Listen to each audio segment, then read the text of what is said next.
Sou Daniela Oliveira, gerente de investimentos da Inovar Previdência, e hoje vamos falar sobre renda fixa.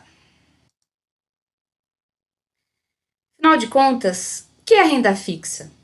Antes de entrar em detalhes, vamos pensar no conceito geral. Renda fixa é todo título cujo resultado é conhecido ou de rentabilidade previsível. Pois bem, pense que duas pessoas podem formalizar um contrato de empréstimo. Quem vende um título, ou seja, a pessoa que empresta dinheiro a outra, estabelece previamente as condições desse contrato, que chamamos de título.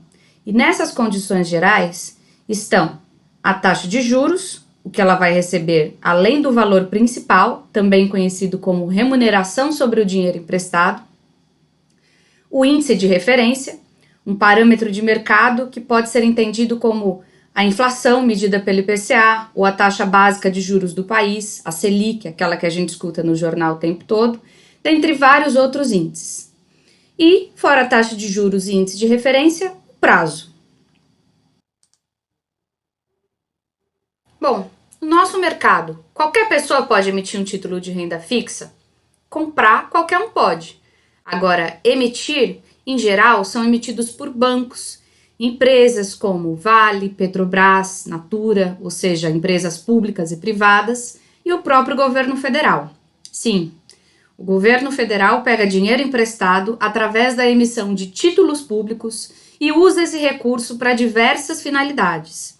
Hoje em dia, são quase 6 trilhões de reais o total da dívida pública federal, ou seja, a soma de títulos emitidos pelo governo para se financiar. Em resumo, as emissões de títulos de bancos e empresas são chamados títulos privados e as do governo de títulos públicos. E como funciona um título de renda fixa, seja ele de emissão pública ou privada? Será que é seguro investir? Por comprar um título de renda fixa, eu posso me considerar um investidor conservador? Será que o preço pode variar? Tem alguma garantia envolvida na compra desses papéis? Eu corro algum risco comprando um título de renda fixa? Algumas dessas perguntas a gente consegue responder entendendo dois conceitos.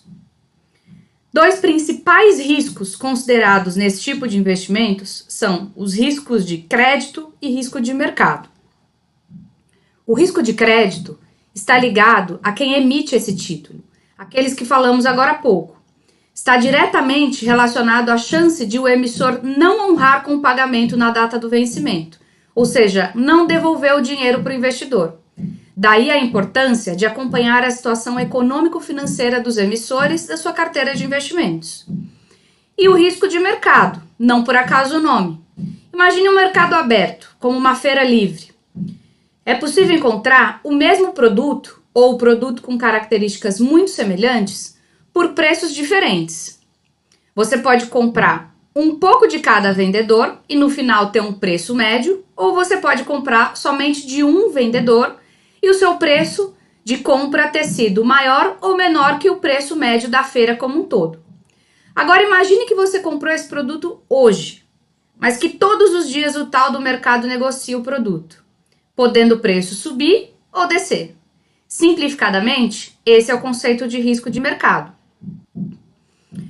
O risco de variação do preço de um título, então, é chamado de risco de mercado. Ele pode ocorrer por diversas razões. Por exemplo, o aumento ou a queda da procura, que seria a oferta ou demanda, pela deterioração das condições econômico-financeiras do emissor, que está diretamente relacionado ao risco de crédito. Também podemos considerar a possibilidade do investidor precisar do dinheiro antes do vencimento, o que pode causar um impacto negativo no preço se ele for negociado antes de vencer. E tem um risco que normalmente não é observado pelo investidor, que é o risco da variação do indexador. Bom, antes da gente especificar esse risco, vamos pensar o seguinte: independente de um emissor ser privado ou público, o título que ele emite, ele pode ser o que chamamos de pré-fixados, ou seja, os juros são fixos e o investidor sabe exatamente quanto vai receber no momento do vencimento. O que não quer dizer que ao longo da existência desse título, o preço não varie. E existem os pós-fixados. Esses dependem de um índice de referência. Ao longo do tempo, esse índice pode variar, por isso não sabemos o valor no vencimento e muito menos no dia a dia.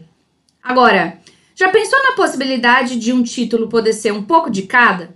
Esses são os que chamamos de títulos híbridos. Por exemplo, existe um título emitido pelo governo federal chamado de Nota do Tesouro Nacional Série B, são as NTNBs.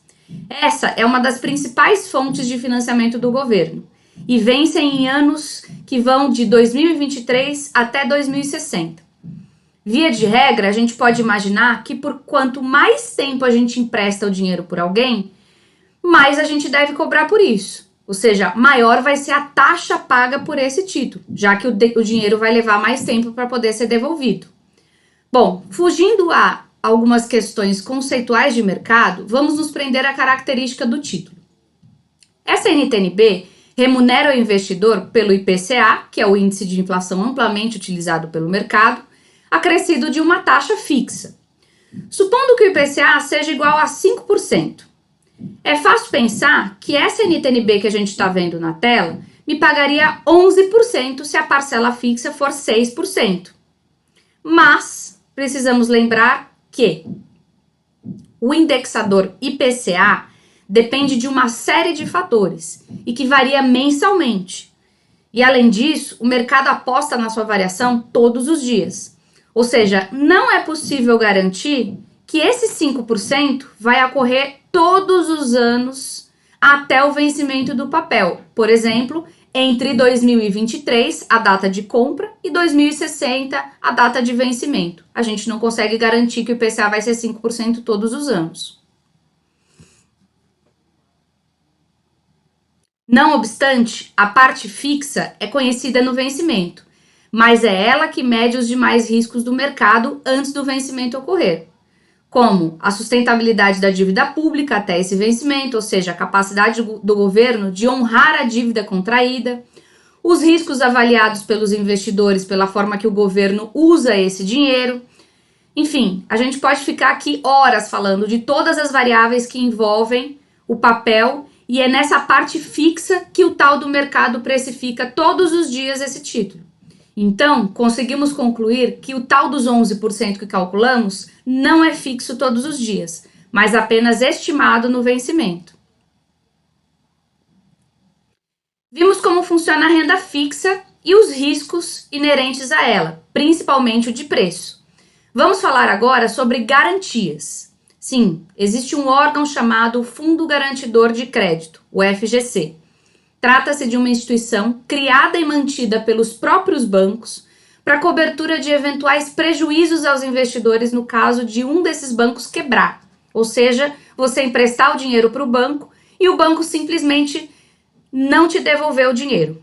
De modo geral, para depósitos à vista, LCIs, LCAs, RDBs, LCs, LHs, CDBs e poupança, todos lastreados em instituições financeiras, existe um limite de até 250 mil por CPF ou CNPJ que o FGC garante. Além dessa, existe uma cobertura extraordinária, uma cobertura especial, para um título chamado Depósito a Prazo com Garantia Especial, que são os DPGS. Esses são emitidos por instituições financeiras de pequeno e médio porte e precisam desse tipo de ativo para se capitalizarem. Nesse caso, o FGC dá uma cobertura de até 40 milhões de reais por CPF ou CNPJ.